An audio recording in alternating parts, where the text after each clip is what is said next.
Hello friend, welcome back to new video. ये जानते हैं राशन कार्ड धारकों के लिए 5 ऐसे अपडेट जिसके बारे में नए साल 2025 से आपको कई सारे लाभ मिलने वाले हैं। अगर आपके पास एक राशन कार्ड है, चाहे वो अंत्योदय का हो या पात्र गृहस्थी का हो, लेकिन जनवरी 2025 से ही ये बड़े बदलाव होने वाले हैं, जिसका फायदा उत्तर प्रदेश के साथ साथ अन्य राज्यों को भी मिलेगा। केंद्र सरकार ने जो ऐलान किया है उससे हर राशन कार्ड धारक खुशी से उछल जाएगा। इस बीच योगी सरकार ने भी डबल फायदा देने का ऐलान कर दिया है। आइए जानते हैं कि राशन कार्ड में क्या क्या लाभ मिलने वाले हैं और जनवरी 2025 से ये क्या बड़े बदलाव होने वाले हैं।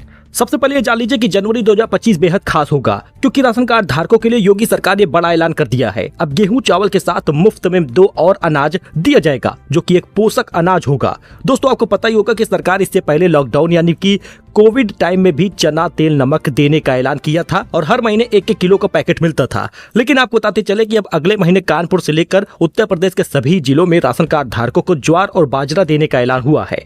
अंत्योदय कार्ड पर बाजरा और पात्र गृहस्थी वालों को ज्वार दिया जाएगा। यही कारण है कि चावल और गेहूं की जो मात्रा है उसमें बदलाव कर दिया गया है। जहां पर अभी तक आपको पता था कि 2 किलो गेहूं 3 किलो चावल मिलता था, फिर बाद में नवंबर से 2.5 किलो गेहूं 2.5 किलो चावल हो गया था। लेकिन दोस्तों, जनवरी 2025 से यानी कि अगले महीने से अब आपको गेहूं ज्यादा मिलेगा, चावल कम मिलेगा और साथ ही ज्वार और बाजरा भी दिया जाएगा। हर महीने चीनी देने का भी ऐलान हुआ है। अगले महीने होने वाले वितरण में राशन कार्ड धारकों को मोटे अनाज में ज्वार और बाजरा मिलेगा। देखिए, पात्र गृहस्थी कार्ड धारकों को प्रति यूनिट 5 किलो राशन मिलता है और अंत्योदय कार्ड धारकों को 35 किलो राशन मिलता है। अगर आप जनवरी से राशन लेने जाएंगे तो ज्वार और बाजरा का भी तैयारी किए रहिए। अंत्योदय कार्ड धारकों को 17 किलो गेहूं मिलेगा, 13 किलो चावल मिलेगा और 5 किलो बाजरा दिया जाएगा। पात्र गृहस्थी वालों को 2.5 किलो गेहूं मिलेगा, 2 किलो से कम चावल मिलेगा और 1 किलो ज्वार दिया जाएगा। ये बदलाव कर दिया गया है। जनवरी 2025 से आपको ये फायदा मिलेगा, तो सभी लोगों को ये राशन में बदलाव देखने को मिलेगा। वही योगी सरकार की एक अनूठी पहल है। 18 साल तक कम आयु के बच्चों को, अगर जिनके पास राशन कार्ड है या जिनके पास राशन कार्ड नहीं है, वो सारे बच्चे 4,000 रुपए पाने के पात्र होंगे। ये पात्रता जान लीजिएगा। उत्तर प्रदेश सरकार की स्पॉन्सरशिप योजना जरूरतमंद बच्चों के लिए एक वरदान साबित हो रही है। इस योजना के तहत पात्र बच्चों को 18 वर्ष की आयु तक हर महीने 4,000 रुपए मिलेगा। दोस्तों, इस योजना का लाभ उठाने के लिए कुछ पात्र मानदंडों को भी पूरा करना होगा। माता पिता की मृत्यु से लेकर तलाक या गंभीर बीमारी या फिर बेघर या निराश्रित महिला, दिव्यांग महिला के बच्चों को ये लाभ दिया जा रहा है। अगर पति पत्नी दिव्यांग है या फिर पति दिव्यांग है, भी अंग विकलांग है, तो दोस्तों आपको ये लाभ मिलने वाला है। वे बच्चे जिनके माता पिता की मृत्यु हो गई है, माँ तलाकशुदा है या फिर परिवार से अलग हो गई है, उनके बच्चों को 18 साल तक 4,000 रुपए मिलेगा। जिनके माता पिता या उनमें से कोई एक को गंभीर बीमारी है, जानलेवा बीमारी है, फिर भी वो लाभ पा सकते हैं। सारी क्राइटेरिया आप देख सकते हैं। शारीरिक, मानसिक या आर्थिक रूप से कमजोर बच्चों को भी ये लाभ दिया जाएगा, तो आप इसका लाभ जरूर लें। अब बच्चे जिसके संरक्षण में रह रहे हैं, उनकी अधिकतम आय 72,000 रुपए ग्रामीण में होनी चाहिए और शहरी क्षेत्र के हैं तो 96,000 सालाना होना चाहिए। दोस्तों, एक बात और ध्यान दीजिएगा कि इसके साथ ही बच्चों का आधार कार्ड लगेगा, आय प्रमाण पत्र, आयु प्रमाण पत्र, पेरेंट्स का मृत्यु प्रमाण पत्र या कोई भी विकलांगता है, दिव्यांगता है, उसका प्रमाण पत्र देना होगा। लेकिन इस बीच कोटेदारों के लिए एक बड़ी खबर आ गई है। कोटेदारों को झंझट का सामना करना पड़ेगा। दोस्तों, आपको बता दें कि कोटेदार अब अपने घर से राशन का वितरण नहीं कर पाएंगे। जनवरी 2025 से बड़ा बदलाव हो रहा है। अगर आप एक कोटेदार हैं तो अब आप अपने कोटे की दुकान से या फिर अपने घर से राशन का वितरण नहीं कर पाएंगे। आपको सरकार के द्वारा बनाया गया अन्नपूर्णा भवन में ही राशन का वितरण करना होगा। सभी राशन कार्ड धारकों को अन्नपूर्णा भवनों में जाना होगा। वहां पर CCTV कैमरे लगे होंगे, वहां पर नेट भी चलता रहेगा, जिससे कि आप जितना भी राशन ले रहे हैं या जितना भी अन्नपूर्णा भवन में राशन उतर रहा है राशन कार्ड धारकों का, वो सभी A to Z कांच की तरह क्लियर होगा। उसमें कोई भी मिलावटी, उसमें कोई भी कमी नहीं देखने को मिलेगी और कोटेदार को पूरा राशन बांटना पड़ेगा। बहुत बार ऐसा होता है कि कोटेदार, बहुत से ऐसे कोटेदार होते हैं जो घपला कर जाते हैं, जो सरकारी राशन बेच लेते हैं। ये सब पर आरोप नहीं लग रहा, कुछ ऐसे कोटेदार होते हैं।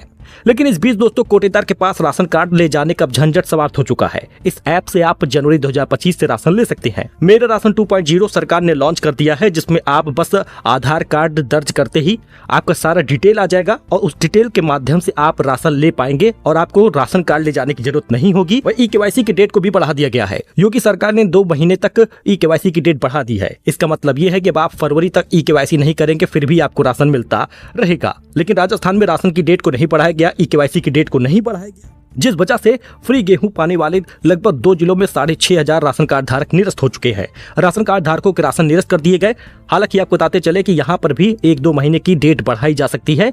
लेकिन वो राशन कार्ड धारक जो आयकर दाता थे, जो इनकम टैक्स पेयर थे, उनका भी राशन कार्ड बना था और वो लोग भी फ्री राशन का लाभ ले रहे थे। ऐसे लोगों के यहाँ पर बुलडोजर तक चल सकता है। योगी सरकार बेहद सख्त है। तो ऐसे में अगर आप फ्री राशन के लाभार्थी नहीं है तो फ्री राशन लीजिए भी मत, क्योंकि 200-300 रुपए के राशन के चक्कर में पूरा घर बर्बाद हो सकता है। कई जिलों में वसूली हुई है। लेकिन इस बीच अगर आपके पास राशन कार्ड है तो फसल बीमा, फ्री सिलेंडर और विश्वकर्मा योजना का लाभ भी अब योगी सरकार नए साल से देने जा रही है। प्रधानमंत्री उज्ज्वला योजना के तहत राशन कार्ड धारकों को भी अब मुफ्त गैस सिलेंडर का लाभ मिलेगा। यानी कि अगर आपके पास अंत्योदय है या फिर पात्र गृहस्थी राशन कार्ड है, अगर आप लाभार्थी भी हैं, क्राइटेरिया में है, तो सरकार आने वाले समय में उज्ज्वला फ्री गैस सिलेंडर जो होली और दिवाली पर मिलता है वो आपको भी मिलेगा। मार्च महीने से इसका ऐलान हो सकता है। नया साल आपके लिए बेहद खास जाएगा। इस बीच आवास योजना का लाभ भी राशन कार्ड से मिलता है, तो ई-केवाईसी करे रहिए। जितने भी सदस्य हैं सबका ई-केवाईसी होना जरूरी है, वरना यूनिट ब्लॉक होगा। किसान निधि भी इसी के जरिए मिलता है। बताया जा रहा है कि इस बार सिलाई मशीन और किसान सम्मान निधि राशन कार्ड के द्वारा ही मिलेगा। अगर आपके पास राशन कार्ड है और सही है, ई-केवाईसी हुई है, तो सरकार इसका लाभ देगी। यही कारण है कि सरकार सिर्फ लाभार्थियों की ई-केवाईसी कर रही है। जो लाभार्थी हैं वही टिकेंगे, बाकी सब बाहर हो जाएंगे। सो आई होप कि आपको ये जानकारी पसंद आई हो। वीडियो पसंद आया हो तो राशन कार्ड में बदलाव हुआ है, डेट बढ़ा दी गई है ई-केवाईसी की, इसलिए आप चिंता ना करें। साथ ही अब राशन कार्ड में गेहूं चावल के साथ 2 और पोषक तत्व तो मिलेंगे। आने वाले समय में अन्नपूर्णा भवन में ही राशन का वितरण होगा। कोटेदार घर पर राशन का वितरण नहीं कर पाएंगे। इस बीच 4000 रुपए जो बच्चों को देने का ऐलान हुआ है, उसके लिए भी आप अप्लाई कर सकते हैं। बाकी अन्य सरकारी डॉक्यूमेंट के लिए भी राशन कार्ड का ही जरूरत पड़ता है। तो आप मान के चलिए कि राशन कार्ड को बचाए रहिए, ई-केवाईसी कराए रहिए। एक सदस्य का ई-केवाईसी कराना जरूरी है। मिलते हैं नए अपडेट में। 31 दिसंबर से पहले ये काम करे रहिए तो बेहतर होगा। फिलहाल के लिए इतना ही। धन्यवाद।